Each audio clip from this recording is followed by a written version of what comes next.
There's this guy I met at the same time I met my current BF. Even met him in the same place. About 10 years older and totally not my type. I only talk to him when absolutely necessary. Altogether, maybe 2 hours of completely impersonal and polite.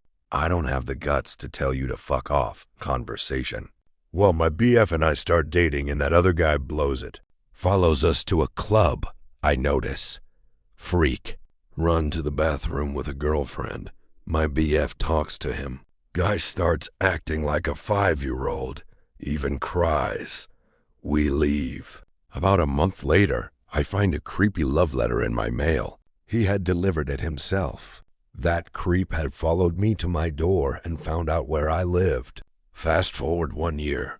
I no longer frequent the place I met him because he basically lives there. Neither does my BF, apart from a few awkward, unavoidable run-ins.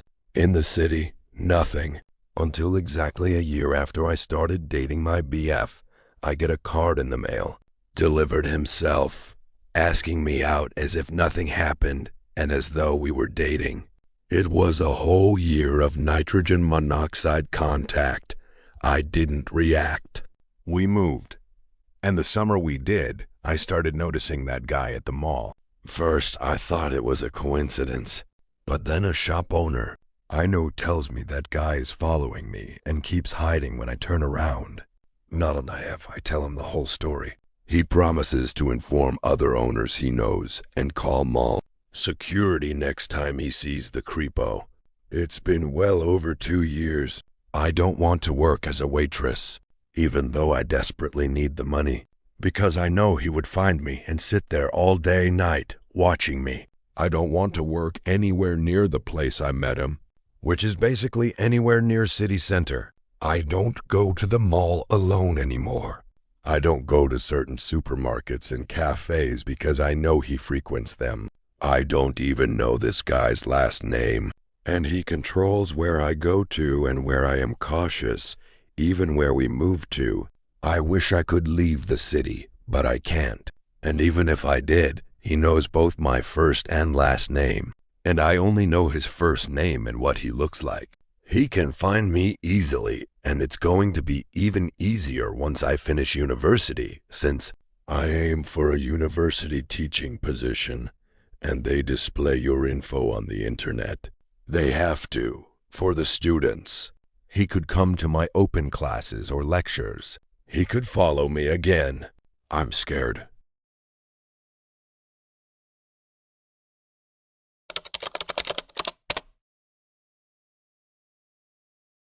I was 15, and I lived in a relatively small city at the time, and the main access to get to and from the center was through little nature walkways at the back of dead-end streets.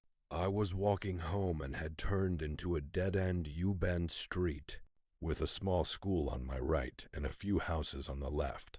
I was approaching the start of a walkway which opened up by the school with empty car parks next to it. A red car pulled up into the parking lot next to me. I have never in my life felt so sick to the stomach like that before. I started thinking about why I might feel this way and had realized that every house on that street had empty car parks outside. This meant the driver wasn't visiting anyone there. Additionally, I had worked at the school beside me in the after-school program when I went there, so I knew it was closed on Sundays. This person wasn't here to pick up any kids. No administration staff are on site on Sundays either. I made it a few meters before looking behind me, where I saw his silhouette standing at the entrance, staring directly at me. He started to walk forward, shouting something. I was dressed in a black frilly tutu and chunky boots, which put me in no position to run. I also had headphones in at the time, blasting music, so I had no idea what this guy was saying. I thought maybe I'd dropped something, but the only things on me were my phone and headphones. I looked behind me often, noticing that he had started to run in an effort to catch up to me. What made matters worse is that when an elderly couple walked by me, he was not only closer to me, but had also slowed down to a casual stroll as if pretending to go for a walk. Then found myself at the exit of the walkway, afraid. I noticed that opposite me there were a group of people unloading prom dresses from the back of someone's car. They were a few meters up the road, but I could get to them if need be. As I'm about to cross, however, the guy who'd been following me caught up and grabbed me by the shoulder. I turned around to face him and pulled out my headphones, to which he told me I was attractive and asked what my name was and if I was single. I accidentally told him my name, but quickly corrected my story and said I was taken to avoid any other confrontation. This is when he looked up, noticed the group of people a bit behind me, and suddenly looked nervous before walking off in a hurry. It doesn't end there. He didn't turn back and go down the alleyway to his car. Instead, he walked toward a white car that had been parked just at the exit of the alleyway and got in to start arguing with the driver. This wasn't a taxi. This stood out to me the most because why was there someone he knew waiting at the exit of the alleyway? I turned away after that and continued walking home, checking over my shoulder until I got in the house and locked the door. Didn't sleep that night.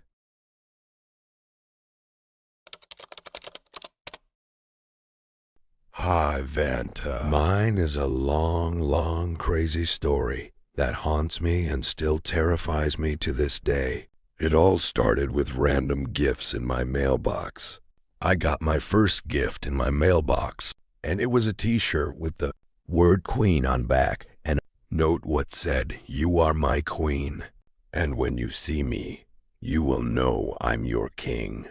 So about 7 gifts and notes later, I started to get scared because at first I thought it was a joke or a crush and someone would come along and admit to it. But no one ever did.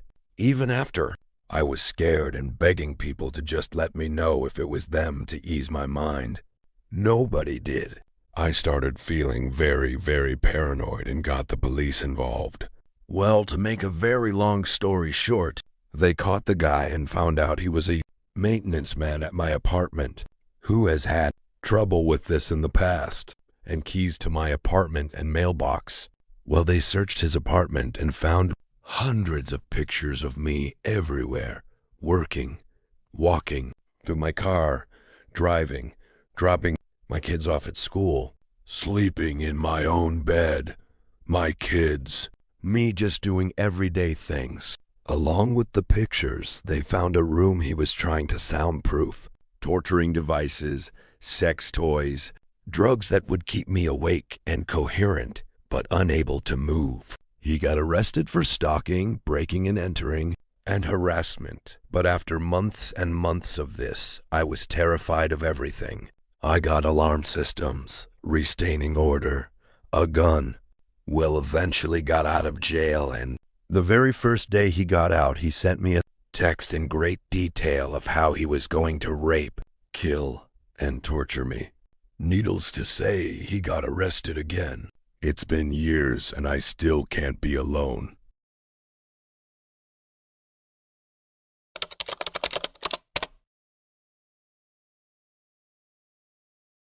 Hello, Vanta. I'd like to share my experience with your channel. When my brothers and I were teens, they had this friend who lived down the road from us. We will call him B. The guy was always asking my brothers to set me up with him. They always said no. B always acted strange around me, but I figured it was because he liked me so. I brushed it off. He would always show up at the house asking for my brothers when he knew they weren't home. Again, I brushed it off. I soon realized that he had been watching me sleep from my window. My room was at the back of the house, and it faced toward the lake. I often would leave my window open for fresh air so I could sleep better. I woke up one night because I was thirsty. I was about to sit up, but had this sudden feeling of dread. I look over, and there B was, just watching me. I pretended to still be asleep, hoping he would just leave, and after a few minutes he did. I was terrified that if I woke up and screamed, he would reach through the window and stab me or something. The next day, I told my brothers and they were pissed off. Told him to fuck off, and we thought that was the end of it. Things were fine for about 2 weeks. I started waking up in a panic again, and there he was, watching me sleep. We called the police, but he was gone by the time they got there, so they said there was nothing they could do. A few nights a week, I would wake up to him watching me sleep. I switched rooms with one of my brothers, hoping it would just end. I was too scared at this point to even go outside in fear that he was somewhere watching me. It seemed to stop finally, and I was comfortably sleeping again. One night I woke up to my brothers yelling and heard a door slam. Turns out the fucker thought I was in my old room, and my brother woke up to him at the window. They chased him down and beat the hell out of him. He never came back. My mom was never able to do anything because she had a seriously fucked up back, and my dad lived in another state. I am very thankful that my brothers had my back. I found out later that he got a girl pregnant and beat the ever-living shit out of her. Thank fuck we moved away and never had to deal with him again because he was seriously fucked up in the head. Thank you for staying with me until the very end. Every view, every comment, and every story you share keeps this channel alive. But the most chilling stories are never found in books or movies. They're lived by real people. If you've ever been followed by a stalker, witnessed a haunting, encountered something you believe was extraterrestrial, or experienced anything that defies explanation, I want to hear your story. Send your true account to the email in the video description. Your experience may become the next story told here. Until then, keep your doors locked, trust your instincts, and don't ignore that feeling that tells you something isn't right. Thank you for watching. Good night.